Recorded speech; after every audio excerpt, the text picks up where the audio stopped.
You have a podcast. Sure, Slick and Thick with Mickey Slick Gall. and You had Mickey on. Gall, UFC fighter Mickey I had G. on. Yeah. So Slick and Thick. Well, he's obviously slick, Come on. and you're thick. That's right. Yeah, so you have your own podcast, Hey, and we're just two guys from Jersey having a good time. two man. guys. Where do you guys film it? In Florida? Well, we go back and forth between the Gas Digital Studios up in New York and down, where we live in Florida. So, Where you Mickey live in trains Florida. down there. And, I travel around the country doing comedy. Mickey trains in Florida. So, Now, where did you grow up? I grew up in Old Bridge, New Jersey. Right. So I lived in Brooklyn, then we moved out when I was young, and I grew up in Old Bridge, New Jersey, Central Jersey, middle class upbringing, like everybody else, man. And I loved it. I loved it growing up, but moving to Florida was the best thing I ever did. I feel like I took my life from like extra hard to easy. I don't pay taxes or tolls anymore. I don't pay to get on the beach. It's nice. It's So you're a Florida resident. yeah. I got soft real quick, man. I can't handle the cold anymore. Can't handle the cold. Yeah.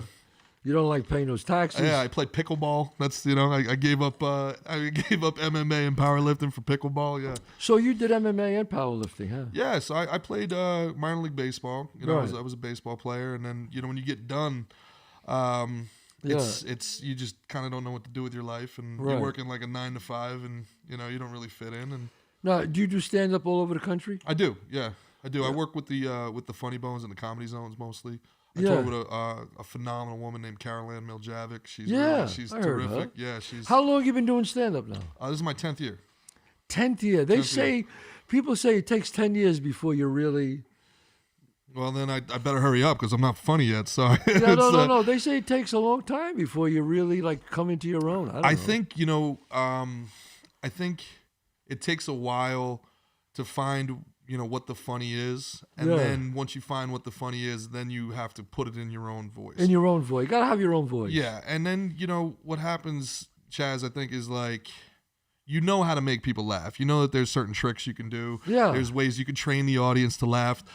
But then you want to have actually something to say, and you want to kind of speak truth to power, and that's a very, very difficult thing in like this environment. So you got to, especially in this environment, it's tough. But you look at a guy like Dave Chappelle and Bill Burr, and you want to be one of the legends. The true top of the art is being able to say things people don't want to hear in a way that they can't stop listening. You know what I mean? and then they can't cancel you out for it. Well, they could try, but if you don't have any genuine hate in your heart, like. This comedy is what I love about comedy. What I love about laughter is it's involuntary. Right. If somebody says something funny, what you'll see is like people will laugh and then they'll look around and be like, "Oh, I shouldn't have laughed at that." Well, why not? It made you laugh. How is laughter a bad thing? Right. So those people that want to control the culture and all that stuff, you have to try to pay them no mind. And again, if you're doing something to be legitimately hateful. You can't fake that. Greatest comedian to me was a guy named Patrice O'Neal. He was my favorite comedian of all time. Loved him. And he had a great saying. He's like, you can joke about any. He went on the news and had a fight with this lady. I believe it was on Fox, and she's like, you can't joke about that. He's like, you could joke about anything. Make it funny. Right. Make it funny. If it's not funny, you failed. But also part of this art is you got to be allowed to fail. You got to be allowed to say something. Right. And go for it, and also have the audience be like, that wasn't it, man.